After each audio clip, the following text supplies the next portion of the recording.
Subscribe करा महानुभाव प्रतिपंथ चॅनलला व बेल बटन अवश्य दाबा लेटेस्ट नोटिफिकेशन प्राप्त करण्यासाठी। दंडवत प्रणाम। जय श्री कृष्ण। मी ईश्वरदास महानुभाव सर्वांचं स्वागत करतो आपल्या महानुभाव प्रतिपंथ या चॅनलमध्ये। उद्धव गीतेतील मागच्या सत्रामध्ये आपण पाहिलं श्रीकृष्ण महाराजांनी जीवाने सूक्ष्म प्रपंच कसा तयार केला याविषयी निरूपण केलं उद्धव देवांना, आणि चतुर्विध कर्मफळाविषयी श्रीकृष्ण महाराजांनी निरूपण केले उद्धवाला। आजच्या सत्रामध्ये उद्धवदेव श्रीकृष्ण महाराजांना कोणते कोणते प्रश्न विचारतात आणि त्यांचं श्रीकृष्ण महाराज कसं उत्तर देतात हे आज आपण जाणून घेणार आहोत। उद्धवदेव प्रश्न करतात की परमेश्वर एवढा मोठा करुणाकर आहे आणि तरीही या जीवाला चतुर्विध कर्मफळामध्ये पडावं लागते, असं का बरं? दुसरा प्रश्न आहे, ईश्वराला जर जीवधारण करण्याचं व्यसन आहे तर जीवांना संसाराचे हे दुःख भोगावेच का लागतात? परमेश्वर तर सर्वशक्तिमान आहे आणि परमेश्वराची इच्छा आहे जीवाचा उद्धार करावा, तर लगेच जीवाला काढावं नरकातून आणि ईश्वर प्राप्ती करून द्यावी, असं परमेश्वर का करत नाही? तो तर सर्वशक्तिमान आहे, तर जीव नरकात का पडलेले आहेत हा प्रश्न आहे। असाच प्रश्न तुमच्याही मनात आलाच असेल कधी ना कधी। तर या सर्व प्रश्नाची उत्तर आजच्या सत्रामध्ये तुम्हाला मिळणार आहेत आणि त्यामुळे व्हिडिओ शेवटपर्यंत पहा। नेहमीच्या प्रमाणे व्हिडिओ तुम्हाला नक्कीच आवडणार आहे, त्यामुळे लगेच व्हिडिओला लाईक करा। नवीन दर्शक कोणी आले असतील त्यांनी अजून चॅनलला सबस्क्राईब केलं नसेल तर लगेच चॅनलला सबस्क्राईब करा आणि बेल बटन दाबा। बेल बटन दाबल्यानंतर त्यामध्ये ऑल ऑप्शन सिलेक्ट करा, म्हणजे मी स्वामींचं चरित्र असेल, उद्धव गीतेचे ओवे असतील हे अपलोड केलं की लगेच तुम्हाला सर्वप्रथम नोटिफिकेशन येईल आणि सर्वप्रथम तुम्ही त्या ज्ञानाचं अर्जन करू शकाल। तर चला तर जास्त उशीर न करता आज काय नवीन ज्ञानार्जन करूया। दंडवत हो।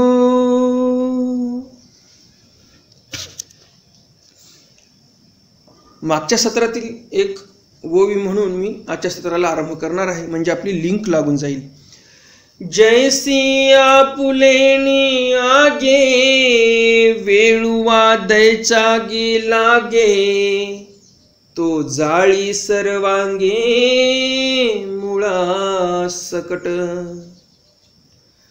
तैसा आपुलियाची कल्पना वाऊगी करी पुण्य पाप रचना, मग अनेकी नरक यातना भुंजे आत्मा।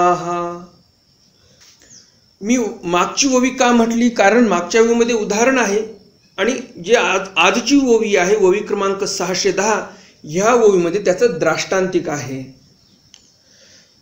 द्राष्टांतिक कशाला म्हणतात? तर दृष्टांत दिल्यानंतर त्यामधून आपल्याला काय घ्यायचं हे वेगळ्या वाक्यामध्ये सांगितले जाते, त्याला द्राष्टांतिक म्हणतात। इथे कवी सांगतात आपल्याला की ज्याप्रमाणे वेळुवाच्या वनाला आग लागते, वेळुवाचेच लाकडं वेळुवावर घासून घासून हवेने त्या ठिकाणी अग्नी प्रकट होतो आणि त्या लाकडामुळेच अग्नी प्रकट झाला आणि ते पूर्ण वन जळून गेलं। म्हणजे स्वतःच्या नाशाला कोण कारण ठरलं? इथे स्वतःच्या नाशाला तो बांबूच कारण ठरला। जे बांबूचं वन होतं, वेळुवाचं वन होतं, त्या वेळुवाच्या फांट्याच त्या वेळुवाच्या वनाच्या वैरिणी ठरलेल्या आहेत आणि स्वतःच स्वतःचा नाश केलेला आहे। तैसे आपुलियाची कल्पना। पुढं कवी सांगतात, श्रीकृष्ण महाराज सांगतात की त्याप्रमाणे त्या वेळुवासारख्या आपण आपल्याच कल्पनेने पुण्य पाप लावून घेतो स्वतःला आणि नरक यातना भोगत बसतो। पुण्य थोडं करते माणूस, पापच खूप करते आणि त्या कारणाने या जीवाला नरक यातना भोगाव्या लागतात। आता उद्धवदेव प्रश्न करतात, परमेश्वर करुणाकर असताना जीवांना चतुर्विध कर्मफळे का होतात? हा प्रश्न आहे उद्धवदेवांचा श्रीकृष्ण महाराजांना।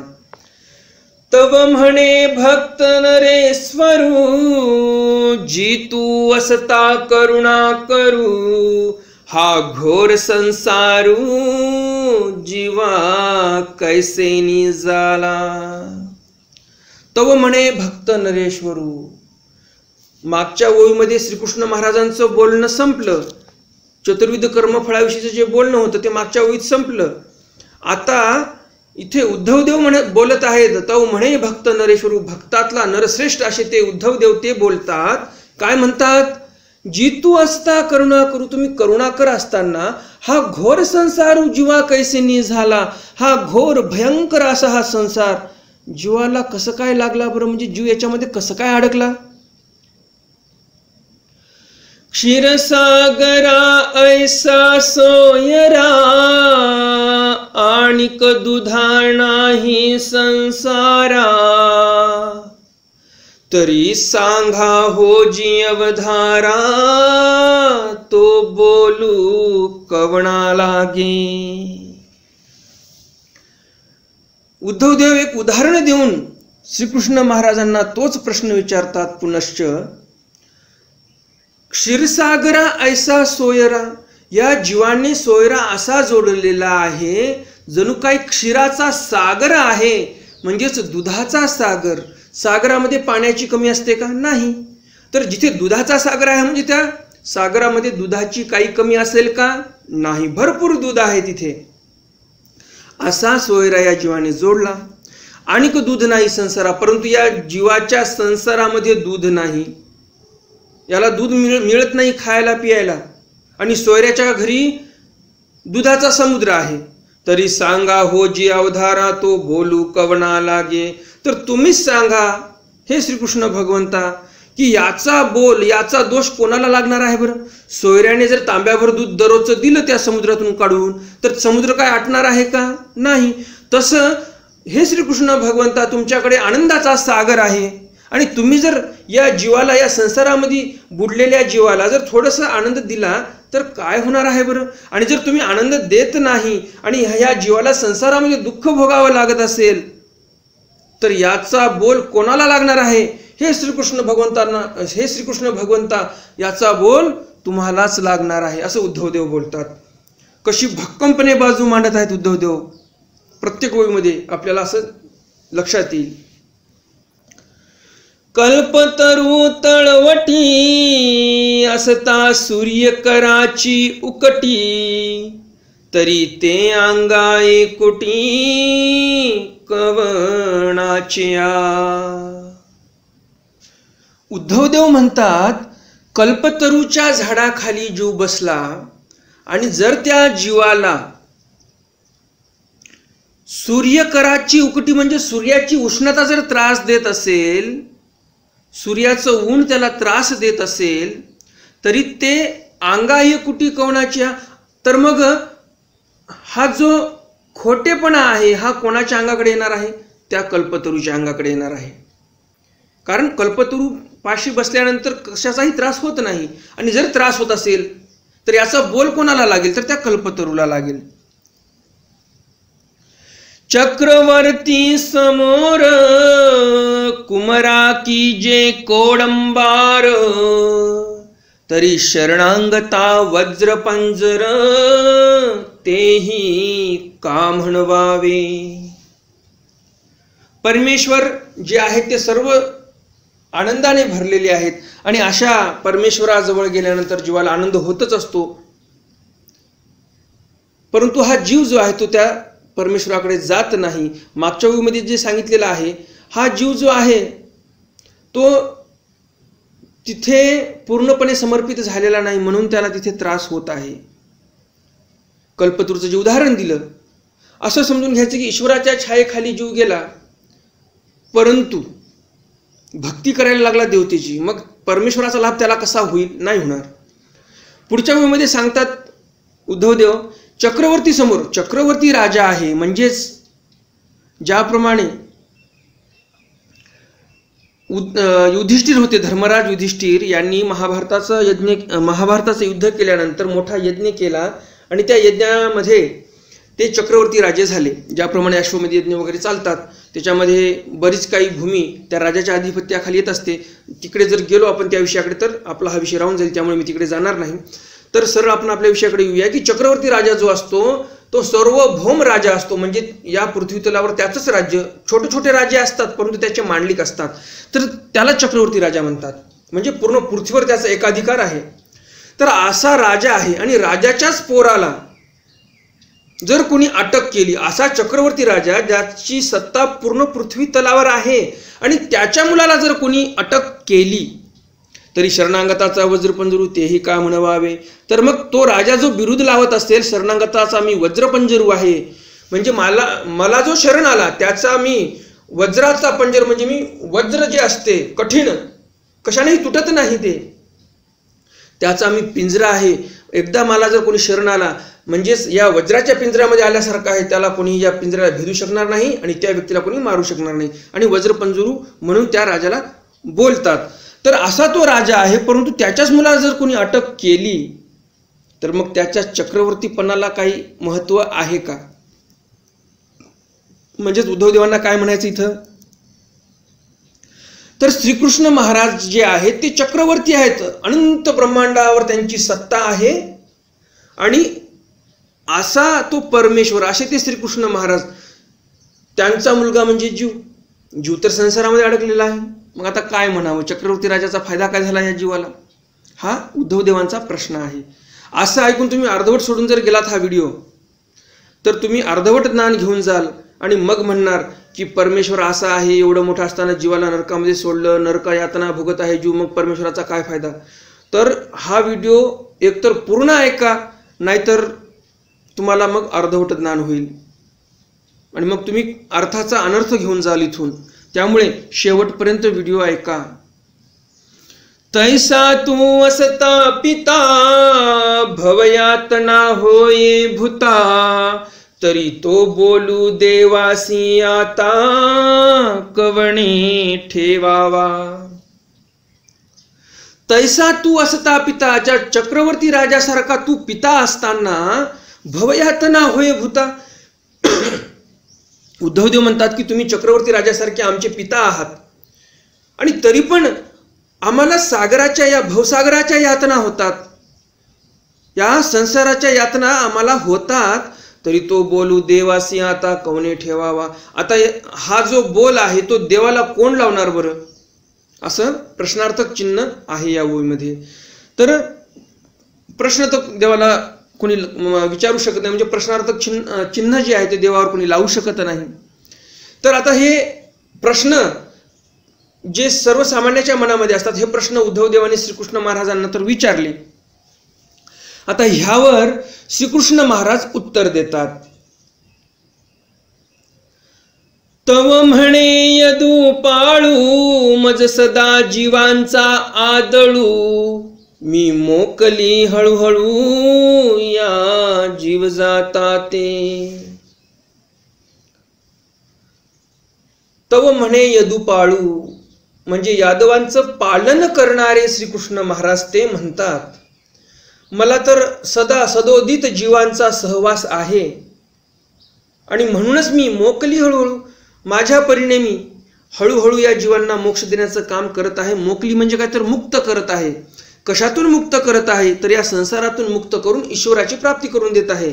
या जीव जाता ते, या जीव जाताना मी प्राप्ती करून देत आहे, परंतु हळूहळू. का हळूहळू, तर या जीवांचे कर्म तसे आहेत जोडलेले, कठीण, खूप कठीण कर्म आहेत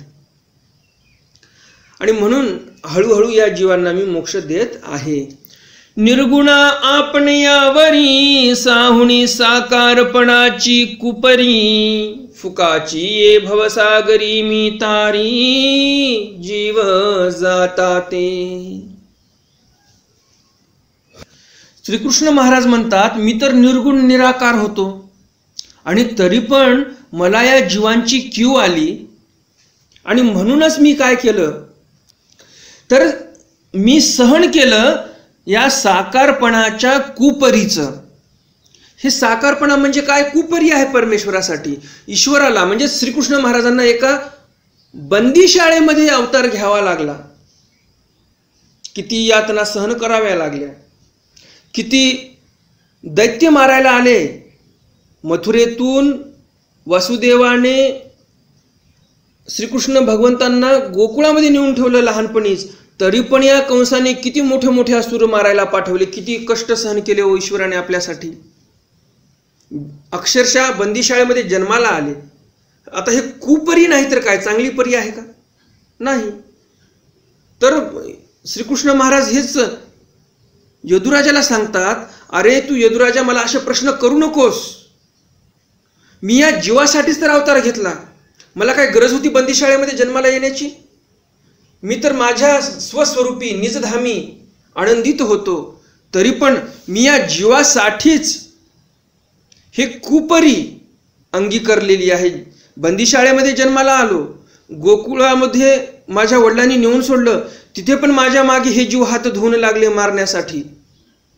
पुतना पाठवली, बांबळ भट्ट पाठवला, तूर्णावर्त पाठवला, शकटासूर पाठवला, आघासूर पाठवला, बगासूर पाठवला, किती किती मोठे केशी पाठवला, कितीतरी मोठे असे असुर पाठवले मला मारण्यासाठी. आणि तरी पण मी या जीवांचं फुकाची भवसागरी मी तारी, फुकटात मी या जीवांचं उद्धारण करत आहे. मी कधी कोणा जीवाकडून पैसा मागितलाय का? नाही.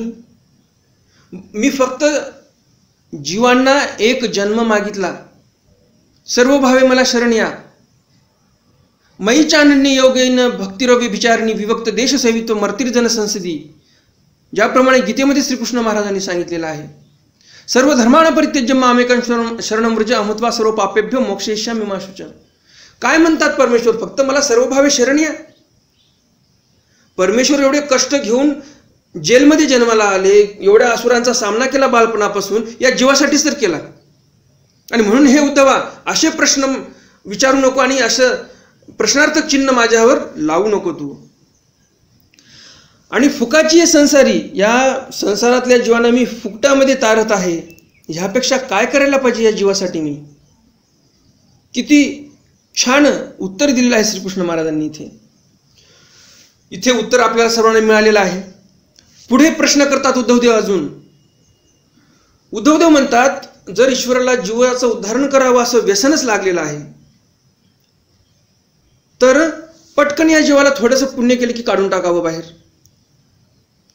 तर या जीवाला संसाराचं दुःख का भोगावं लागते? थोडक्यात काढून टाकावं बाहेर. तर हाच प्रश्न उद्धवदेव जे आहेत ते 2 ओव्यांमध्ये विचारतात. त्या ओव्या पुढील प्रमाणे. तव उद्धव देव म्हणे, जी देवासी सदा आथी उद्धरणे, तरी संसारीचे ठाणे केवी वसत असे. उद्धवदेव प्रश्न करतात, देवाला म्हणजेच तुम्हाला, श्रीकृष्ण महाराजाला उद्धवदेव म्हणतात की तुम्हाला जर उद्धरणच करायचं आहे जीवाचं, तर हे संसाराचं ठाणच कशाला बसू दिलं तुम्ही? या संसाराचं ठाण बसूच द्यायचं नव्हतं, सरळ जीवाला ईश्वर प्राप्ती करून द्यायची होती. पुढं अजून एका ओळीमध्ये सविस्तर प्रश्न करतात. तू पुरता प्रभावे, तुझ नाही आपुले परावे, तरी मुगतीचे मोगर सुल देवे काण कीजे. तू पुरता प्रभावे, तुम्ही तर पुरते प्रभावी आहात, सामर्थ्यवान आहात. तुमच्या ठिकाणी सामर्थ्याची काही कमी नाही. तुम्ही सर्व शक्तिमान आहात. तुझ नाही आपुले परावे, तुम्ही सर्व शक्तिमान तर आहात, सर्व शक्तियुक्त आहात तुम्ही. आणि पुनश्च दुसरा एक गुण आहे अजून मोठा, की तुम्हाला कोणीही आपलं आणि परक नाही. तरी मुक्तीचे मोगरसुल देवे काण कीजे. तर मग तुम्ही मुक्तीचं मोगरसूल का केलं नाही बरं? मुक्तदान का केलं नाही? जसं तुम्हाला माहिती आहे, जिथे फ्रीमध्ये वाटप असते तिथे लोक किती गर्दी करत असतात. तसं उद्धवदेवांनाही वाटलं की ईश्वर प्राप्ती फुकटमध्ये आहे म्हणल्यानंतर जीव फार धाव घेतील परमेश्वराकडे आणि फुकटमध्ये ईश्वर प्राप्ती होऊन जाईल. आणि म्हणून त्यांनी असा प्रश्न केला की तुम्ही फुकटमध्ये ईश्वर प्राप्ती का केली नाही? मोगरसूल म्हणजे काय? फुकटमध्ये वाटप, त्याला मोगरसूल म्हणतात. मोगरसूल या शब्दाचा उल्लेख श्री गोविंदप्रभू चरित्रामध्ये आलेला आहे. श्री गोविंदप्रभू महाराजांनी रुद्धपूरमध्ये मोगरसूल केलं. कशाचं? तर मडक्यांचं. तर त्या लीळेमध्ये आलेला आहे की एक व्यक्ती मडकं एकदा घेऊन जायचं आणि पुन्हा न्यायला यायचं, म्हणजे फुकटात असलं म्हणजे कितीही न्यायचं. आणि मग तिथे श्री गुरु महाराज म्हणायचे, अरे हा डबल आलेला आहे, याला हकलून द्या. मग माहीमपट्टे त्यांना हकलून द्यायचे. तर असो, आपण आपल्या मूळ विषयाकडे येऊया. तर इथे उद्धवदेव तेच म्हणतात की मोगरसूल तुम्ही का केलं नाही? फुकटमध्ये द्यायचं सर्व जीवांना ईश्वर प्राप्ती. या प्रश्नावर श्रीकृष्ण महाराज उत्तर देतात, तव म्हणे श्री चक्रधरू मी उदार देव दीक्षा गुरु ऐसाही जीवा संसारू तो येणे कारणे. तव म्हणे श्री चक्रधरू, सुदर्शन चक्र ज्यांनी हातामध्ये धारण केलेलं आहे असे श्री कृष्ण महाराज ते म्हणतात, मी तर उदार देव आहे, मी तर दीक्षा द्यायला सर्वांना तयार आहे, मी कोणाला आपलं परक म्हणत नाही, सर्वांनी यावं, माझं ज्ञान प्राप्त करून घ्यावं आणि मग ईश्वर प्राप्ती करून घ्यावी आचरण करून. मी उदार देव आहे, माझ्या ठिकाणी कोणतीही कृपणता नाही, वंचकत्व नाही माझ्या ठिकाणी, मी उदार आहे दीक्षा देण्यासाठी. परंतु प्रश्न असा आहे की ऐसाही जीव संसारू, तरी पण हा जीव संसारामध्येच अडकून आहे. परंतु का अडकून आहे? तो येणे कारणे, या कारणास्तव हा जीव या संसारामध्ये अडकलेला आहे. मी तर उदार आहे देण्यासाठी सर्वांना, परंतु जीवच प्रपंचात अडकून बसलेला आहे. तो या कारणामुळे, ते कारण पुढील ओळीमध्ये श्रीकृष्ण महाराज सांगतात, जीव आधीची समळ वरी विखय संगे होती बरळ म्हणून मी दे ज्ञानाचे भांडवल ते वायाची जाय. श्रीकृष्ण महाराज म्हणतात, हे जे जीव आहेत ते आधीच समळ आहेत, यांच्यावर पहिलेच मळ लागलेले आहेत. आणि वर काय झालेलं आहे? विषय संगे होती बरळ, विषयाच्या संगाने विषयरूपीच बरळायला लागलेले आहेत. ज्याप्रमाणे मद्यपी जो असतो, दारू पिली म्हणजे काही बरळायला लागतो, त्याप्रमाणे विषयाच्या संगतीने हा जीव काही बरळायला लागलेला आहे. त्याला ईश्वर समजायला तयार नाही, त्याला प्रपंचच महत्वाचा वाटत आहे. आणि म्हणून उद्धव देवा, मी जे ज्ञान दिलेलं आहे त्या ज्ञानाचं भांडवल जे आहे ते वायाची जाई. आणि म्हणून श्रीकृष्ण महाराज म्हणतात की मी दिलेलं जे ज्ञानाचं भांडवल आहे ते वाया गेलेलं आहे. जैसी काचाची आवडी दुर्भाग्यू हातीचा चिंतामणी दवडी ना तरी सांडुणी कल्पतरूची वाडी सेवी फळे महानिंबाची. दुसरे एक उदाहरण देतात श्रीकृष्ण महाराज, या जीवाची गती कशी झालेली आहे? ज्याप्रमाणे काचाच्या आवडीमुळे एखादा दुर्भागी आहे, त्याने हातातला चिंतामणी जो मणी होता तो मणी सोडून दिला, काच जास्त चमकत आहे म्हणून. तशी गती या जीवाची झालेली आहे. या जीवाला परमेश्वर महत्त्वाचा वाटत नाही, जास्त चमत्कार दाखवणारे देवतेंचे स्थान महत्त्वाचे वाटतात, देवतेंचे तीर्थक्षेत्र महत्त्वाचे वाटतात आणि हा जीव तिकडे जातो आणि परमेश्वराचं ज्ञान सापडलेलं होतं ते ज्ञान सोडून देतात. जसे आपण बघतो बरेच काही उपदेशी असतात ज्यांनी गुरु केलेला आहे, परंतु चमत्काराला नमस्कार म्हणून देवतेकडेच ते जातात, म्हणजे उपदेश तर घेतलेला आहे परंतु एखाद्या ईश्वराच्या स्थानाकडे न जाता ते देवतेच्या स्थानाकडे जातात. तर मग अशा लोकांना कशी ईश्वर प्राप्ती होईल बरं? उद्धवा तूच सांग, असं श्रीकृष्ण महाराज उदाहरण देतात. ना तरी म्हणजे किंवा दुसरं उदाहरण देतात श्रीकृष्ण महाराज, ना तरी सांडुनी कल्पतरूची वाडी सेवी फळे महानिंबाची. कल्पतरूचं वन आहे तिथे बसायचं सोडून हा जीव कडुनिंबाच्या वनाकडे जातो. तुम्हीच सांगा उद्धव देवा, आता कल्पतरू महत्वाचा की कडुनिंब महत्वाचा? हा जीव असा आहे, कल्पतरू सोडून देतो, त्याला ईश्वर भेटला तरी ईश्वर सोडून देतो आणि दुसरीकडे देवतेकडे पळतो, जीवाकडे पळतो. जे काही माणसं पूर्ण समाध्या मांडलेल्या आहेत त्या समाध्याच्या पाया पडायला जातो आणि ईश्वराला देतो सोडून. मग आता अशा जीवांना मी कसं काय मोक्ष देऊ उद्धवा, तूच सांग. तैसे त्या जुनी ज्ञान पियुख हा जणू सेवी विखय विख म्हणून न चुके भव दुःख उद्धव देवापये. तैसे त्याजुनी ज्ञान पियुख. ज्ञानरूपी पियुष म्हणजे अमृत, ज्ञानामृत त्याजून म्हणजे त्याग करून हा जो जीव आहे हा जणू सेवी विखय विख, विषयरूपी विष या जीवाला सेवन करावंसं वाटते. म्हणून न चुके भवदुःख उद्धव देवापै. असा हा जीव ब्रह्मविद्यारूपी ज्ञानामृत सोडून देतो आणि विषयरूपी जे विष आहे ते त्याला महत्वाचं वाटते आणि त्याचंच तो प्राशन करतो. आणि म्हणून न चुके भवदुःख, आणि म्हणून उद्धव देवा या जीवाचं भवदुःख चुकत नाही. उद्धव देवापै. उद्धव देवाला असं बोलतात श्रीकृष्ण महाराज. जैसा बहिरयाची ये स्थानी, उपखे कोकिळांची रंगध्वनी, ना तरी कमळाचा उद्यानी, चंद्र कर जैसे. ज्याप्रमाणे बहिऱ्यांच्या ठिकाणी त्या कोकिळाच्या, जे कोकिळा गायन करते त्या कोकिळांची जे रंगध्वनी आहे ते उपखे म्हणजे काय तर तिची उपेक्षा होते. कोकिळेने किती सुमधुर स्वरामध्ये गायन केलं तरी खाली झाडाखाली बसलेला जो व्यक्ती आहे तो आहे बहिरा. आता त्या बहिऱ्याला कोकिळाचं गायन जे आहे ते महत्त्वपूर्ण काय वाटणार आहे? बहिरा त्याला माहीतच नाही कोकिळ कशी गायन करते ते.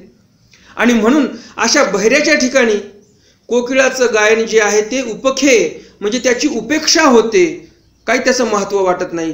तसं हे जीव जे आहेत बहिरे झालेले आहेत या संसारामध्ये. ईश्वराने किती सांगितले त्यांना ऐकूच येत नाही, कानावून ऊज जात नाही आणि म्हणून त्यांना ही ब्रह्मविद्या समजत नाही. किंवा दुसरं उदाहरण देतात श्रीकृष्ण महाराज. ना तरी कमळाचा उद्यानी, कमळाच्या उद्यानामध्ये चंद्र कर जैसे. कमळ सूर्योदय झाल्यानंतर उमलतात, तर अशा या कमळाला चंद्राचा काय फायदा? चंद्र रात्री किती मोठा निघाला, पौर्णिमेचा चंद्र निघाला तरी पण ते जे कमळ आहेत ते उमलणार आहेत का? ज्याप्रमाणे शरद चंद्र बोलतात, 12 चंद्र म्हणजे 12 महिन्यामध्ये 12 पौर्णिमा, त्यामध्ये सर्वात मोठा चंद्र जो असतो तो शरद पौर्णिमेला दिसत असतो.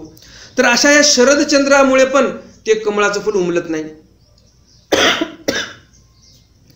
तर त्या चंद्राचा त्या कमळाला काय फायदा? ते कमळ काय उमलत नाही.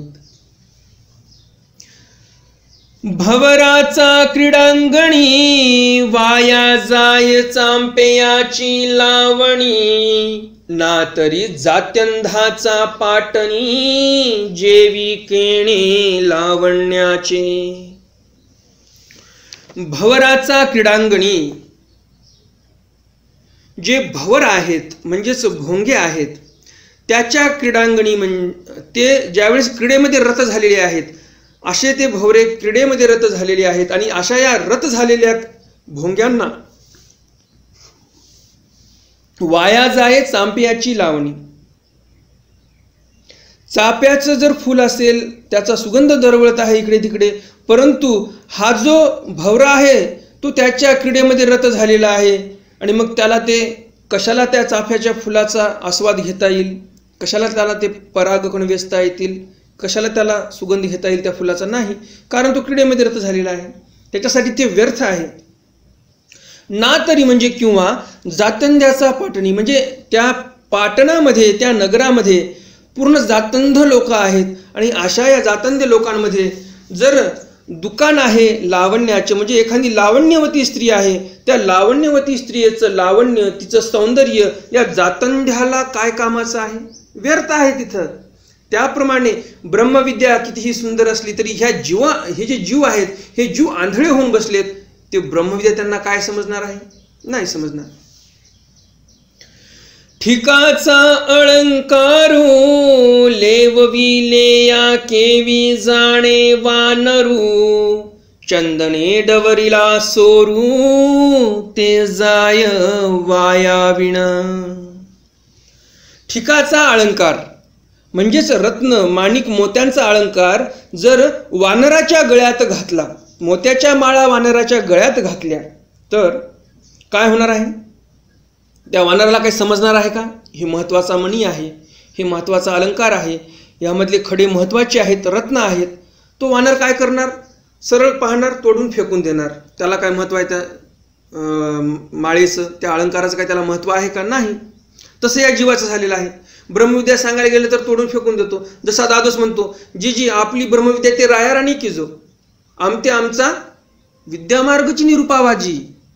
दादोस म्हणतात ब्रह्मविद्या वगैरे आम्हाला काही पाहिजे नाही. ती तुमची ब्रह्मविद्या कोणालाही सांगा, राजाला सांगा, राणीला सांगा, आम्हाला आमचा विद्यामार्ग सांगा. चमत्कार दाखवला तर लोक नमस्कार करतील, चांगलं जीवन जगता येईल आम्हाला ते पाहिजे. असं उदाहरण इथे श्रीकृष्ण महाराज देतात. या जीवाची गती या वानरासारखी झालेली आहे. किती महत्वाची वस्तू आम्ही या जीवाला दिली तर त्या वानरासारखं तोडून फेकून देतात आणि परत त्या संसारामध्ये जाऊन बुडकळी मारतात. दुसरं उदाहरण देतात की जर सोरू म्हणजे डुकराला जर चंदनाने माखलं, पूर्ण त्याच्या अंगावर चंदनाचा लेप लावला, सुगंधित असा चंदन त्याचा लेप लावला, ते जाय वाया विन, त्या डुकराला काय समजणार आहे की अरे आपल्या अंगावर चंदन लावलेलं आहे, आता गटारीमध्ये जाऊन लोळू नये आपण, काय कळणार आहे का? नाही. तो डुक्कर जे आहे ते जे सोर आहे ते डुक्कर सरळ जाणार. अंगावर कितीही सुगंधित चंदन लावा, त्याच्यामध्ये जवादी कस्तुरी टाकलेली जरी असली तरी तो सुवर जो आहे ते डुक्कर जाऊन गटारीमध्येच लोळणार आणि ते चंदन जे आहे ते सर्व वाया जाणार. तसं या जीवाने प्रत्येक वेळेस या जीवाला परमेश्वराने ब्रह्मविद्या दिली आणि हा जो जीव आहे तो डुकरासारखा जाऊन गटारीत लोळतो, त्याला ईश्वर काय करणार उद्धव देवा, तूच सांग. असं श्रीकृष्ण महाराज इथे उद्धव देवांना प्रतिप्रश्न करतात एवढे उदाहरण देऊन.